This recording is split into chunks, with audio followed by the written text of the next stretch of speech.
जय हिंद दोस्तों, रक्षित खन्ना के इस चैनल में आपका स्वागत है। दोस्तों, आज के इस वीडियो में मैं आपको 4 महत्वपूर्ण जानकारियां दूंगा, जैसा कि आप पीछे बोर्ड पर देख रहे हैं। और इसी के अनुसार कुछ लेटर है, कुछ मैसेज है, वो भी मैं आपको साइड में दिखाऊंगा, वो भी आप चेक करेगा।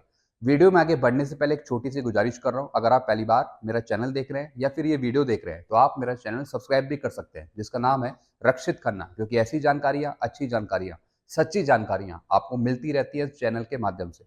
और पेंशन से जुड़ी जो प्रॉब्लम आती है उसका भी सलूशन किया जाता है बीच बीच में। चलते हैं दोस्तों, आगे बढ़ते हैं। सबसे पहली जानकारी, सीपी ग्राम के बिना भी आप अपना हक ले सकते हैं। देखिए कैसे। जी हाँ दोस्तों, बहुत सारे पेंशनर हैं जो सीपी ग्राम में शिकायत डालते हैं अपना हक लेने के लिए। कुछ पेंशनर की प्रॉब्लम सॉल्व हो जाती है, उनको उनका हक मिल जाता है सीपी ग्राम की वजह से। लेकिन उनमें से कुछ ऐसे भी पेंशनर हैं जो सीपी ग्राम में शिकायत तो डालते हैं लेकिन उनकी प्रॉब्लम सॉल्व नहीं होती है। वो बार बार शिकायत डालते हैं तब भी उनकी प्रॉब्लम सॉल्व नहीं होती। तो दोस्तों, आज मैं आपको कुछ तरीके बताऊंगा कि अगर आप सीपी ग्राम में शिकायत नहीं भी डालते तब भी आपकी प्रॉब्लम सॉल्व हो जाती है। यानी सीपी ग्राम में शिकायत डाले बिना आप अपना हक ले सकते हैं। कैसे, ये देखिए। सबसे पहले, अगर आप एंट्री लेवल पे का एरियर लेना चाहते हैं, अगर आप एंट्री लेवल पे का एरियर लेना चाहते हैं तो इसके लिए आपको अपने रिकॉर्ड से कंसल्ट करना पड़ेगा। रिकॉर्ड को लेटर देना पड़ेगा। चाहे तो आप खुद लेटर लिखकर दे सकते हैं, उसके सारे डॉक्यूमेंट लगा सकते हैं उसके साथ, या फिर आप मेरे से भी वो डॉक्यूमेंट ले सकते हैं एंट्री लेवल पे के, या फिर आप डायरेक्ट जिला सैनिक बोर्ड जा सकते हैं। जिला सैनिक बोर्ड के थ्रू एक आप लेटर फॉरवर्ड कराएंगे। एंट्री लेवल पे का एक फॉर्म भी है, डॉक्यूमेंट भी है, वो फॉर्म भरेंगे, डॉक्यूमेंट लगा के जिला सैनिक बोर्ड से अटैच करा के डायरेक्ट अब आप अपने रिकॉर्ड को भेज देंगे। फिर रिकॉर्ड आपकी कार्रवाई करेगा और कुछ टाइम बाद आपको एंट्री लेवल पे का भी एरियर मिल जाएगा। यानी अगर आपको सही चैनल पता है तो दोस्तों सीपी ग्राम की फिर जरूरत नहीं है। अगर आप सही तरीका जानते हैं अपना हक लेने के लिए तो फिर आपको सीपी ग्राम की जरूरत नहीं पड़ेगी। क्योंकि दोस्तों, मैंने बहुत से पेंशनर का बिना सीपी ग्राम के ही मैंने उनका हक दिलवाया। मैंने सीपी ग्राम में उनकी कोई कंप्लेन नहीं डाली थी कुछ पेंशनर की। डायरेक्ट मैंने लेटर लिखकर डायरेक्ट कंसर्न अथॉरिटी को भेजे हैं और उनको उनका हक दिला दिया है पेंशनर को। तो इस तरीके से भी आप जा सकते हैं। तो या तो आप खुद लेटर लिख सकते हैं या फिर आप जिला सैनिक बोर्ड के थ्रू भी लेटर फॉरवर्ड करा सकते हैं आप अपना हक लेने के लिए। फिर दोस्तों, अगर आपको 568 का एरियर चाहिए तो इसके लिए आपको सीपीपीसी को एक लेटर लिखना पड़ेगा। या तो आप एरियर शीट भी बना सकते हैं, खुद ड्यू ड्रॉन स्टेटमेंट बना सकते हैं और सीपीपीसी को लेटर लिखकर बता सकते हैं कि इसके बेस पर एक लेटर बना दे नॉट पे सर्टिफिकेट का, और उसी के बेस पर वो ड्यू ड्रॉन स्टेटमेंट भी बना सकता है। फिर डायरेक्टली आप खुद या तो स्पर्श पे उसे अपलोड कर देंगे एनपीसी को, या फिर आप सीपीपीसी को एक लेटर बना के ये बोलेंगे कि आप खुद स्पर्श को फॉरवर्ड कर दें। तो दोस्तों, दोनों तरीके से आपका काम हो जाएगा, क्योंकि 568 का एरियर मैंने एक पेंशनर को दिलवाया है। मैंने सीपी ग्राम में कोई कंप्लेन नहीं करी थी। डायरेक्ट मैंने खुद ही लेटर बना के मैंने डायरेक्ट सीपीपीसी को दिया था। सीपीपीसी ने नॉट पे सर्टिफिकेट बनाया और फिर वो स्पर्श को दे दिया। तो फिर पेमेंट का भुगतान हो गया था पेंशनर को। तो इस तरीके से भी आप जा सकते हैं, आपको सीपी ग्राम की जरूरत नहीं पड़ेगी। अगर आप सीपी ग्राम के थ्रू जाते हैं तो कोई दिक्कत नहीं है, उसके थ्रू भी आप अपना काम करवा सकते हैं। मतलब मैंने आपको दोनों तरीके बता दिए।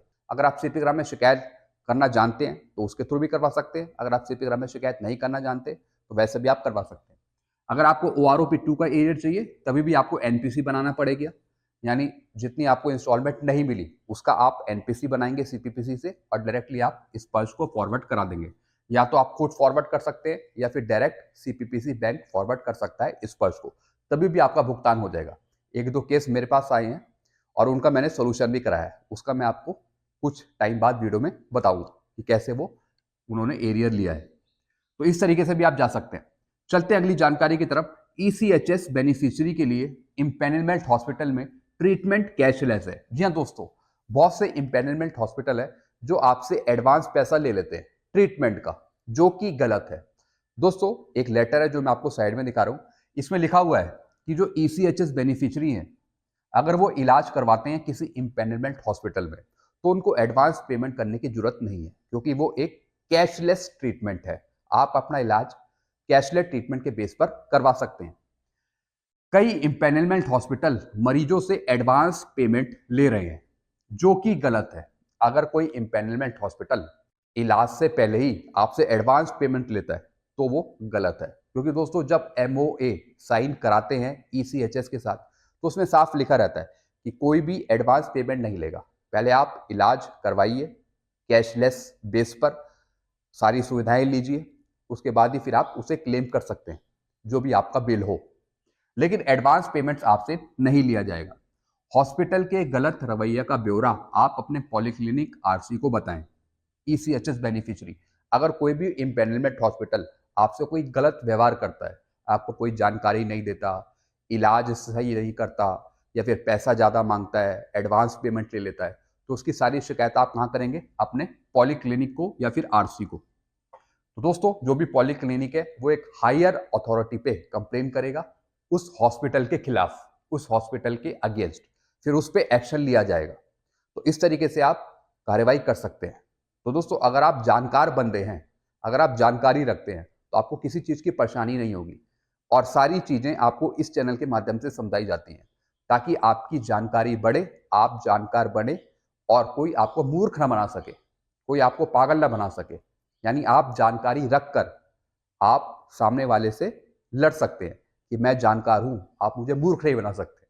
तो इसके बेस पर आपका कोई हक, आपका कोई छीनेगा नहीं। तो दोस्तों, आप ये लेटर मेरे से ले सकते हैं, काफी इंपॉर्टेंट ये लेटर है, आपके लिए काम आएगा अगर कोई इम्पेनलमेंट हॉस्पिटल अपनी मनमानी करता है, ट्रीटमेंट गलत देता है, या फिर सही नहीं देता, एडवांस पेमेंट लेता है। चलते अगली जानकारी की तरफ। पीसीडीए सीडीए जाकर भी पेंशनर अपनी समस्या दर्ज करा सकते हैं और सोल्यूशन ले सकते हैं। कुछ पेंशनर कहते हैं, फैमिली पेंशनर कहते हैं, क्या सर हम पीसीडीए प्रयागराज, इलाहाबाद या फिर सीडीए जा सकते हैं अपनी शिकायत बताने, सुलझाने? बिल्कुल दोस्तों, पीसीडीए प्रयागराज आप जा सकते हैं, सीडीए जा सकते हैं। लगभग स्टेशन से ये 4 से 5-6 किलोमीटर दूर है। अगर आप प्रयागराज स्टेशन जाते हैं इलाहाबाद, वहाँ से ये 5 से 6 किलोमीटर दूर है। डायरेक्टली आप वहाँ पे जाइए, वो आपको एक फॉर्म देंगे, अपनी शिकायत लिखिए, और उसका निवारण वो शाम तक कर पाते हैं। तो आप जा सकते हैं, ऐसी कोई दिक्कत नहीं है। कई पेंशनर कह रहे थे, क्या सर हम जा सकते हैं, हमने शिकायत बहुत डाली, हमारी प्रॉब्लम नहीं सुनी जा रही है, क्या हम पीसीडीए सीडीए चले जाएं, हमारी प्रॉब्लम सुन लेंगे? बिल्कुल दोस्तों, आप जा सकते हैं। जैसे मैंने आपको बताया, वो आपको एक फॉर्म देंगे और उसके बेस पर आप कार्रवाई कर सकते हैं, और शाम तक वो उसका सोल्यूशन भी आपको देंगे। चलते अगली जानकारी की तरफ। लाइफ सर्टिफिकेट स्पर्श के पेंशनर किसी भी महीने में जमा करा सकते हैं।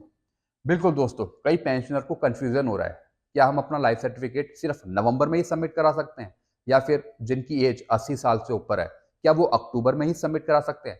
दोस्तों, स्पर्श ने एक सुविधा दे रखी है आपको, आप अपना लाइफ सर्टिफिकेट किसी भी महीने में सबमिट कर सकते हैं। चाहे तो आप जून में करें, फरवरी में करें, किसी भी महीने आप कर सकते हैं। लेकिन अगर आप मेरी माने, तो आप अपना लाइफ सर्टिफिकेट जब भी जमा करें जो आपने लास्ट ईयर जमा किया था। अगर आपने लास्ट ईयर नवंबर में जमा किया था, तो अगली बार आप नवंबर के किसी भी डे में करा सकते हैं।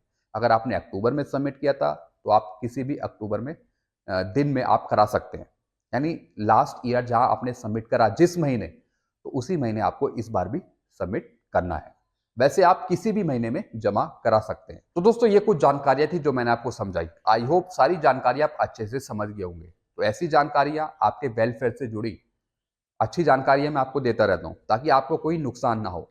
वीडियो आपको अच्छा लगता है, वीडियो को लाइक करें, और इस चैनल को आप सब्सक्राइब भी कर सकते हैं, जिसका नाम है Rakshit Khanna. Thank you so much.